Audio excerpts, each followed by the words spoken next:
Just what the heck is at-will employment? And when should you go and see an attorney versus going to the EEOC? Well, stick around because in this video, I'm going to break it down for you.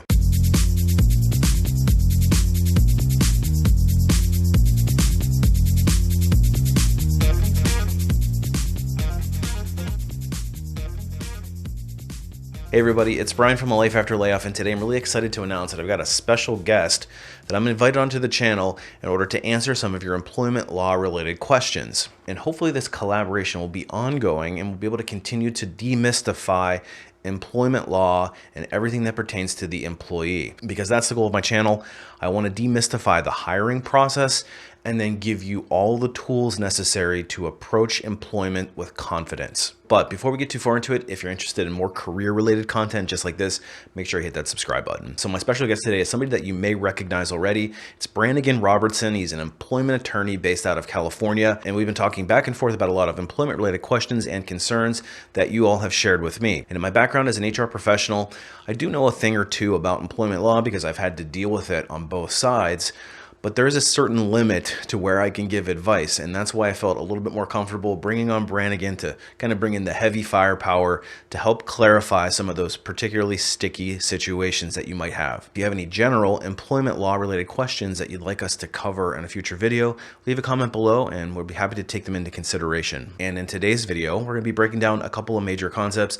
First one is what exactly is an employment at will and what should you care about as an employee? And the second thing that we're going to break down is when is it appropriate to seek out the advice of an attorney over going to the EEOC, or should you be doing them at the same time? It's a very relevant question for discussion, and Branigan gives some great insights, so make sure you stick around for that question as well. And without further ado, let's get Branigan on here. Branigan, welcome. Why don't you tell us a little bit about yourself? Yeah, thanks, Brian. My name is Branigan Robertson. I'm an employment attorney in California. I represent individuals who have been wrongfully terminated from their jobs in lawsuits against companies. And so primarily my area of law is things like wrongful termination, harassment, sexual harassment, retaliation, whistleblower, stuff like that. And so I've got my own YouTube channel where we talk about all things employment law, and I cover a bunch of different subjects. So a lot of people have found me that way, and that's how Brian and I connected, and we've got very similar niches online, and we think that doing these videos together, our audiences will be able to benefit from the other's perspective. So real excited about this, and I'm excited to see where today goes. So one of the questions that comes up a lot on my channel is this concept of at-will employment and companies that can terminate at any time for any reason and vice versa. Would you be able to walk through what at-will employment is from a high level, and Sure. then what it actually functionally means for an employee, and whether how they should approach the at-will arrangement? Sure. Well, first of all, I made an entire video on this subject, so if you want a long, well thought out, rehearsed answer, go watch that video after you finish this one. But a shorter answer, and one that I think is will suffice for today, is the at-will employment doctrine at its very core says that an employer has every right to terminate an employee at any time for any reason, so long as it's not an unlawful reason. Similarly, the employee under the at-will doctrine has the right to quit their job at any time, and they can't be forced to work somewhere. Why it seems to be a much bigger issue than it actually is kind of perplexes me, but basically I think what people have done is latched onto that. Employers have latched onto that to say that I can do whatever I want. I can fire an employee at any time. That's not true. There's all these laws that are in place in every state, and especially in progressive states like California, that say you can't fire an employee in certain circumstances. Right? You can't fire an employee because of their race, religion, ethnicity, sexual orientation, stuff like that. You can't fire an employee because they complained about an unsafe work environment or because they blew the whistle or whatever. So there's these areas of law that say you cannot fire somebody for these reasons. Now, what employers do is they go, well, this is an at-will state, so I can fire an employee for any reason. They miss the whole point of the law. The point of the law is for the legislature to simply say people have the freedom to do as they see fit. They can quit or they can fire an employee, but there's these restrictions to it that everybody seems to forget. So at the end of the day, it's kind of a big misnomer because people call me up and they're like, oh, I was an at-will employee, so they could fire me. And I go, well, why did they fire you? Tell me about that. Give me the reasons that they told you, and what is the real reason why you were fired? And if they tell me something that was a violation of law, then I, the lawyer, have something more to talk to them about. But just because you're in an at-will state does not mean they can fire you for any reason. Right? If they fire you for something that seems super shady, you should probably call a lawyer in your state to figure it out. And this may be just an aside question. How often do you find that it's, from my perspective as a career coach, I need to know what truly happened objectively in your career, where you're falling short in order to diagnose a problem and get to the root of it so that I can actually help you. I'm sure the same thing goes for when somebody reaches out to you. I said, I got terminated. It's because of this reason. How often are you finding that people are, that they're not giving you the full picture that you can truly diagnose? Because what would be bad is if you went through an entire process, you go and sue an employer, you show up in court, and you just don't have anything to back it up.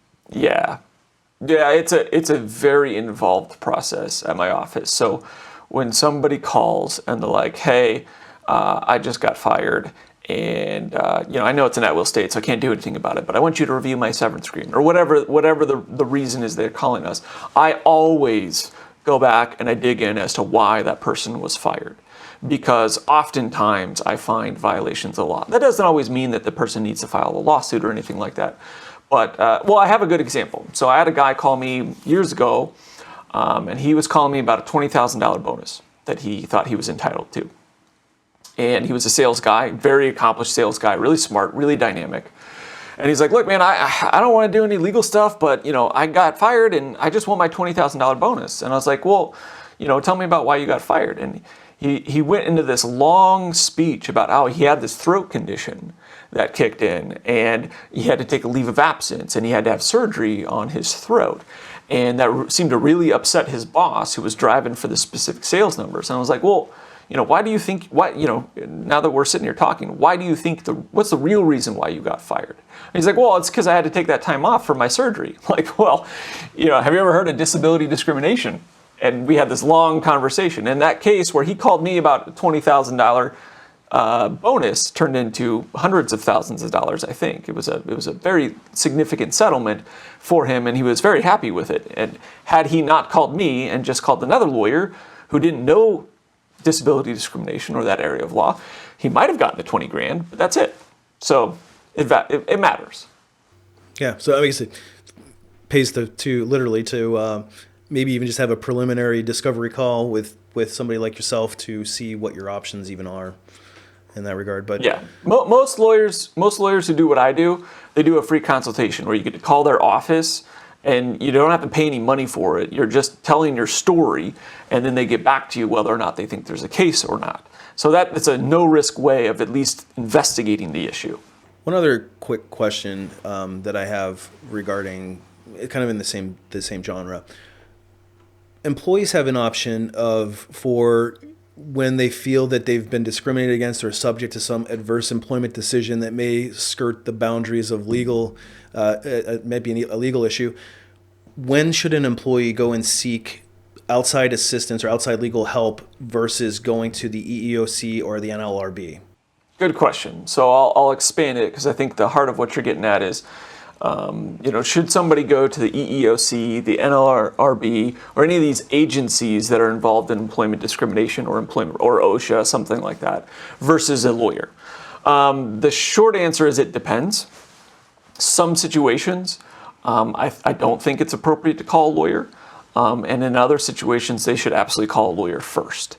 It's hard to answer holistically, but generally speaking, I think the safe answer is call a lawyer first, and typically because there's a no risk, obligation in something like that. If you're calling an employment lawyer, most employment lawyers do free consultations where they'll at least hear your situation, and sometimes they'll even give you significant amounts of advice, and you can make your decision as to what to do thereafter.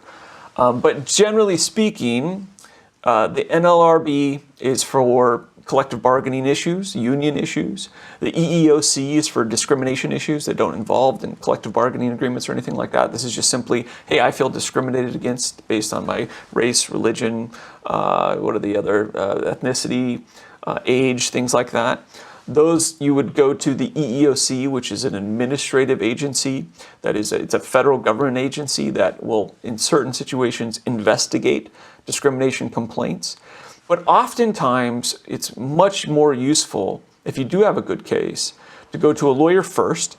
That way the lawyer is actually submitting the complaint to the EEOC and getting a right to sue letter for you. And the reason why I think that's a more practical approach is because sometimes people come to me and they're like, oh, I went to the EEOC, or the California version of that is the Civil Rights Office, which used to be the the Department of Fair Employment and Housing in California, the DFEH. They go to those agencies first and they fill out a bunch of incorrect information on the forms, and then later your lawyer's got to deal with that problem. What makes more sense to me is if you do have a case, go to the lawyer first, at least get the consultation. If they think you have a case, they'll file that paperwork on your behalf. So long answer, but it depends. Perfect. Thanks for clarifying, Branigan. This has been really insightful. So hopefully you learned something in this video about employment law, and if it's applicable to you, all the better. And if you live in California and you have an employment law related question, maybe a situation that you think you could use some guidance on, feel free to contact Branigan. I'll leave his contact in the bio of this video. Also, make sure that you follow him on his YouTube channel. The link will be there as well. And as always, if you need more help in your own job search, make sure you check out my website, alifeafterlayoff.com. It's loaded with tips and tricks, all from an insider recruiter's perspective, to give you the best information possible to approach the employment situation with strength and confidence so that you can land your dream job. Appreciate you watching, and make sure you hit that subscribe button if you want to catch the rest in this series, and we will see you on the next one.